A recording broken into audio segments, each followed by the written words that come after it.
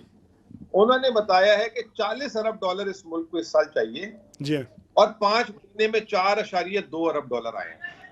اس کے علاوہ یہ دیکھیں میں نے یہ پرچی بنائی ہوئی ہے جو میں نے ریبٹل دیا تھا. میں آپ کو صرف زیادہ ٹائم نہیں لوں گا تاکہ دوسرے مہمان بھی ہاں بات چونکہ کر لیں. وقت ہمارے پاس کم ہے. جی $4.2 ارب جو ہے ان کو ابھی تک ملے ہیں. حکومت نے خود بجٹ $22.8 ارب کا تخمینہ ڈالا تھا جو 1/5 بنتا ہے. ٹھیک ہے. پھر اس کے علاوہ حکومت کو $7.5 ارب ان کو جو ہے کمرشل بوروئنگ کرنی ہے. اس میں سے صرف $200 ملا ہے، صرف $200 ملین. پھر $2 ارب کے انہوں نے بانڈ کرنے ہیں، وہ اس وقت عالمی مارکیٹ میں 50% سے اوپر چل رہے ہیں. اور آخری میں ایک نیا پاکستان سرٹیفکیٹ، اس میں $1.5 ارب ان کو چاہیے تھا. ذرا رانا صاحب کو لے لیں، ذرا رانا صاحب کو انوالو کریں. رانا صاحب یہ جو اعداد و شمار آپ کے سامنے ہیں، IMF کیا کہتا ہے، ہم کیا کہہ رہے ہیں، ماہرین کیا کہہ رہے ہیں، لیکن اس کا ایک اور پہلو ہے. عمران خان صاحب نے اعلان کر دیا 26 نومبر کا وہ آئیں گے.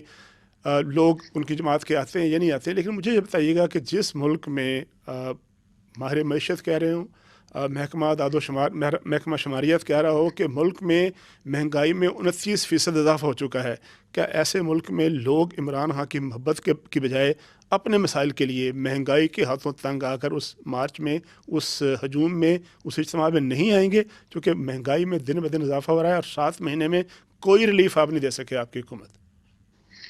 اچھا سب پہلے میں تھوڑا عرض کر لوں، جو آپ نے 26 تاریخ کی بات کی ہے، کیونکہ وہ ڈیٹے ہیں جہاں نئی اپوائنٹمنٹ ہونی ہے. اپوائنٹمنٹ وہی ہونی جو ہونی ہے. صحیح. اور اس کے لیے جو عمران خان صاحب نے یہ ڈیٹ لکھی ہے، what I understand keeping his previous conduct in mind, وہ اس کا کریڈٹ لیں گے کہ یہ جو ہوا ہے، یہ سلیکشن جو ہوئی ہے یہ صحیح ہوئی ہے اور میرے پریشر کی وجہ سے ہوئی ہے. صحیح. یہ ڈیٹ اس لیے رکھی گئی، اس بات کو ہمیں سمجھ لینا چاہیے. ورنہ کوئی ایسا اسٹرینتھ نہیں ہے کہ جو لوگ فیصلہ کر رہے ہیں ان کے فیصلے کو ٹاپسی ٹرپی کر دیا جائے. یہ اس کی لاجک ہے کہ میں کریڈٹ دوں گا کہ دیکھو میں وہاں تھا اور میں نے پریشر ڈالا اور دیکھو یہ ہو گیا. میں سمجھتا ہوں کہ یہ جو نئے چیف آئے ہیں یہ بالکل ٹھیک ہیں. ذرا مہنگائی کی طرف آئیں. مہنگائی کی طرف آپ آ جائیں. مہنگائی نو ڈاؤٹ ہوئی ہے، اور لیکن وہی تھوڑی سٹیبلٹی بھی دیکھیں نا آپ. اگر میں مزمل صاحب سے پوچھوں کہ آج گھی کی قیمت میں کتنی کمی ہوئی ہے پر کلو، کیا 40 روپے نہیں ہے؟ پام آئل میں کتنی کمی ہوئی ہے پر کلو، وہ کتنی ہے؟ 29 روپے نہیں ہے. اور بہت ساری ایسی چیزیں ہیں جو ڈیلی یوز کی ہیں، اس میں قیمتیں کم ہو رہی ہیں. اب ہر دفعہ جب یہ بھی تھے ہمارے دوست جو تھے، ہر دفعہ ایک تیلی لگتی تھی 15 دن بعد اور پیٹرول کی قیمت اوپر کی اوپر چڑھ جاتی تھی. ہماری حکومت میں بھی ایسے ہوتا رہا جب وہ تھے اپنے مفتاح صاحب. اب تو بالکل نہیں، مطلب 2 مہینے ہو گیا کوئی نہیں بڑھ رہا ہے. 2 مہینے سے قیمتوں میں اضافہ رانا صاحب نہیں ہوا، لیکن جو جتنی دفعہ اضافہ ہوا اتنا زیادہ ہو گیا ہے کہ شاید اب کئی مہینے آپ کو اضافہ نہیں چاہیے ہوگا. میں کرنے لگا ہوں نا، بعد میں جو بات مکمل کر لیں. جی کیجیے ذرا، چونکہ 2 منٹ ہے میرے پاس. وہ تو ہو گیا نا. اب آگے دیکھنا ہے کہ چیزوں کو مینج کیا. ہاں ڈالر جو ہے اسکائی راکٹنگ اسپیڈ پہ جا رہا تھا. جی بالکل ٹھیک. وہ ایک لحاظ سے تھوڑا بہت اوپر نیچے. ذرا اسی میں بات کرتے ہیں مندوخیل صاحب سے. مندوخیل صاحب آپ یہ بتائیے گا کہ آپ کی حکومت، مندوخیل صاحب جب آپ کی حکومت یہ دعویٰ کرتی تھی کہ ہمارے پاس تو بڑے ماہرین ہیں اور بڑے تجربہ کار لوگ ہیں، لیکن پچھلے 7 مہینوں میں سارے سخت فیصلے کیے اور ساری قوم نے ساتھ دیا آپ کا، لیکن اینڈ آف دی ڈے نہ آپ کی اسٹاک مارکیٹ جو ہے بہتر ہوئی ہے، نہ آپ ڈالر کو جو ہے قابو کر سکیں. کچھ دن کے لیے ڈالر بڑی تیزی سے نیچے آیا اور بڑے شادی نے بجائے کہ ڈار صاحب آ گیا تو ڈالر جو ہے وہ قابو آ گیا. اب پھر 200 ہے، 2300 ہے، بلکہ مارکیٹ میں ملتا نہیں ہے. تو کنٹرول تو آپ کا بھی نہیں ہے ان چیزوں پر. دیکھیے پہلی بنیادی بات تو اس چیز کو آپ اپریشیٹ کریں گے جو میں نے پہلے سیگمنٹ میں کہا کہ ان کے وزیر خزانوں نے جس طرح IMF کو دم کی اور جس طرح ریاست پاکستان کو سبوتاج، ان کی سب چیزوں کو تہس نہس کرنے کا جو خواب دیکھا تھا نافاق، وہ تو ناکام ہو گیا. IMF نے لیکن کہ اس کی وجہ یہ ہے، معاشی ایکسپرٹ صاحب بیٹھے میں، مجھے زیادہ نہیں پتہ، میں ایک قانون کا طالب علم ہوں. اور جب وہ آپ ریاست پاکستان کے ساتھ معاہدہ کرتے ہیں، IMF کی میں بات کروں تو وہ یہ اس کو نہیں پتہ شہباز شریف وزیر اعظم ہے، عمران نیازی ہے، بلاول بھٹو ہے، جو بھی ہے، انہوں نے جب ریاست پاکستان سے معاہدہ کیا ہے کہ ہر مہینے 4 روپے پیٹرول اور ڈیزل جو ہے نا بڑھائیں گے، اور اسی وجہ سے پھر جب وہ 8 روپے سمری جاتی تھی تو وہ 4 روپے عوام پر احسان کر کے اور 4 روپے بڑھا دیتے تھے. جب بلاول بھٹو صاحب کا لانگ مارچ شروع ہوا تو حیدرآباد تک ہم پہنچے نہیں. 2 دن بعد انہوں نے 10 روپے کم کر دیے 8 روپے بڑھنے کی بجائے یا 4 روپے بڑھنے کی بجائے. تو اس وجہ سے آئی ایم ایف اس ساری دنیا کو پتا ہے کہ وہ پیچھے ہٹ گئی ہے اور ان کو اعتبار ختم ہو گیا. اچھا آئی ایم ایف نے جیسی ہاتھ اٹھا لی ہے تو وہاں سی پیک تو ہمارا پہلے سے جو ہے نا وہ سرمری کا شکار ہو چکا تھا ان کی حرکتوں کی وجہ سے. آپ کے سعودی عرب جو آپ کی بہترین دوست تھے انہوں نے بھی ہاتھ اٹھا لیے, لاؤ بھائی ہمارے جو پیسے تھے $3 ارب جو اکاؤنٹ میں وہ بھی واپس کر دو, جو چائنا سے ادھار لے کے دینے پڑے. اور اس کے بعد قطر, ورلڈ بینک, ایشین بینک ان سب نے ہاتھ اٹھا لیے کیونکہ پورے دنیا پہ کنٹرول یا معیشت پہ کنٹرول تو امریکہ کا ہے. اور پھر امریکہ اور بھارت جو پاکستان کے خلاف اور یہ شخص جو امریکہ کو گالیاں دیتے تھے تو یقیناً آئی ایم ایف ان کی ایک اکثریت تھی, ان کی ایک طاقت تھی, تو انہوں نے وہ ساری چیزیں رک لی ہے.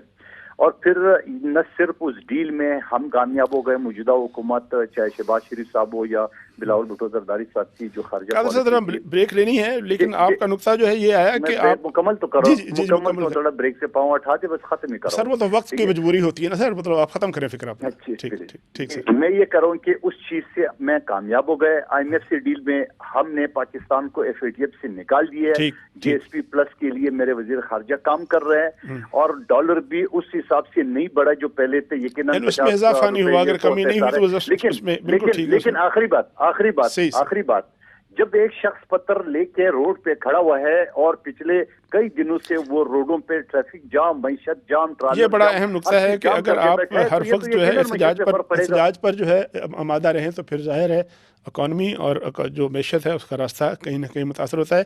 بریک لیتے ہیں اور بریک کے بعد اسی نقطے پہ بات کریں گے مزمل اسلم صاحب سے.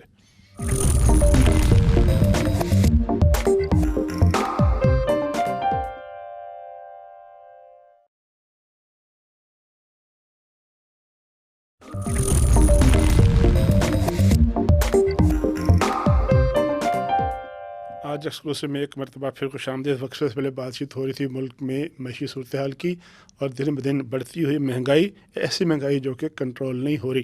وقفے سے پہلے قادر مندوخیل صاحب نے ایک نقطہ اٹھایا کہ جب کوئی پتھر لے کے کھڑا ہو راستے میں کسی اکانومی کے, کسی ملک کے, تو پھر وہ اکانومی جو ہے اس کی راہ میں رکاوٹیں ہوتی ہیں. تو یہی نقطہ لے کے جاؤں گا مزمل اسلم صاحب کی طرف سے.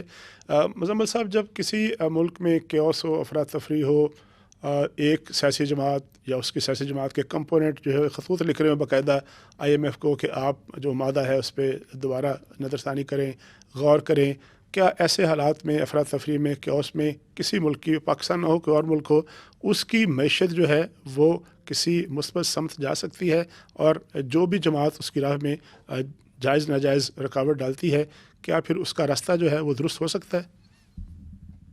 اچھا, میں سب سے پہلے جو ہے نا تھوڑا سا قادر مندوخیل صاحب کی جواب دے دوں. ذرا وقت کام میں صرف 6-7 منٹ ہے, تینوں نے بات کرنی, تینوں دوستوں نے بات کرنی. ٹھیک. قادر مندوخیل صاحب بڑے کنفیوز ہیں. ابھی تھوڑی دیر پہلے کہہ رہے تھے شارٹ مارچ ہے, اور پھر اس سے پہلے آپ نے خود بتایا کہ بلاول صاحب نے درخواست کی عمران خان صاحب سے کہ 1 ہفتے کے لیے برخاست کر دے.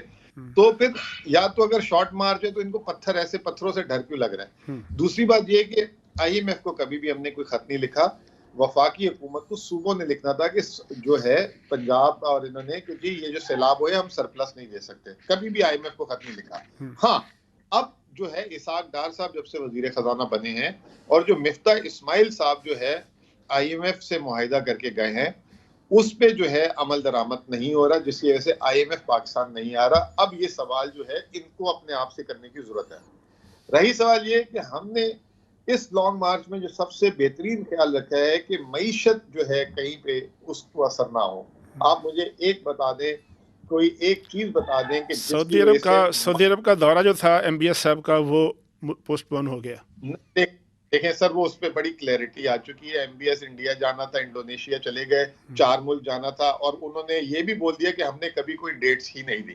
تو یہ بھی ایک جسے کہتے ہیں غلط آپ کا پوائنٹ آ گیا. مزمل صاحب, وقت چونکہ کم ہے, میں معذرت چاہوں گا آپ کو کاٹا. رانا صاحب, آپ یہ بتائیے گا کہ الیکشن کا مطالبہ تو جائز ہے, لیکن جو عمران خان صاحب جن قوتوں سے مطالبہ کر رہے ہیں وہ شاید جائز نہیں ہے. تو دونوں چیزوں میں سے آپ کی رائے میں ٹھیک کون سی ہے, الیکشن کا مطالبہ یا اس کا مطالبہ ان قوتوں سے کرنا جن کا الیکشن سے تعلق نہیں ہے؟ ذرا مختصر بتائیے گا. نہیں دیکھیے، الیکشن کا مطالبہ جائز کس طرح اس وقت جبکہ 3.5 کروڑ آبادی جو ملک کی پانی میں ڈوبی ہوئی ہے، لوگ مر رہے ہیں، سٹارویشن ہے، یعنی کہ گھر بہہ گئے ہیں، جانور مر گئے ہیں، فصلیں تباہ ہو گئی ہیں، یہ الیکشن کا مطالبہ کس طرح کا ہے؟ کتنی دیر رہ گئی ہے الیکشن میں اکارڈنگ ٹو دا کانسٹیٹیوشن؟ 10 تو مہینے انتظار کر رہے ہیں نا 10 الیکشن مہینے رہ گئے میرے کا. خیال میں 10 مہینے رہ میرا گئے. خیال وہ جسٹیفائڈ نہیں ہے. They should wait for that.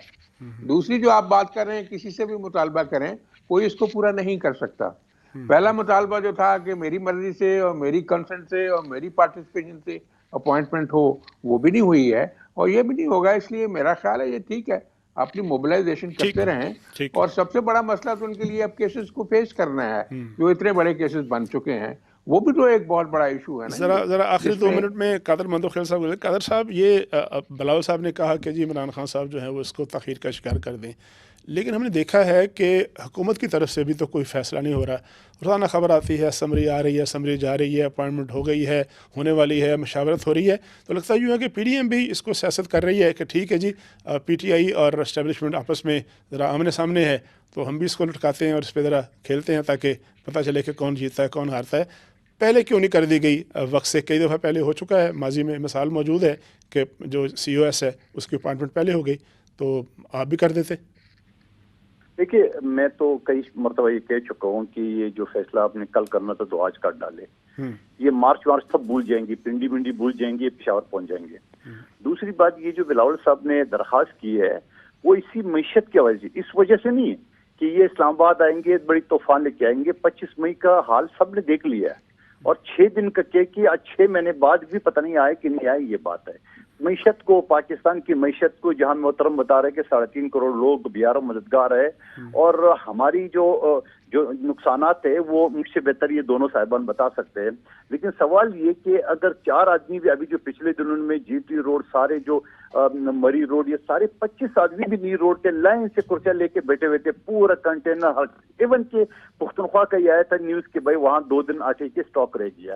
تو سوال یہ کہ ایسی چیزوں کے لیے یقیناً میرے چیئرمین ایک پارٹی کے بھی سربراہ ہے، تو یقیناً نے کہا کہ اس ملک کو معاشی بحران سے نکالنے کے لیے یہ 4 آدمی جو روڈ پہ آپ کے بیٹھے ہیں، یہ نکال ہٹا دے.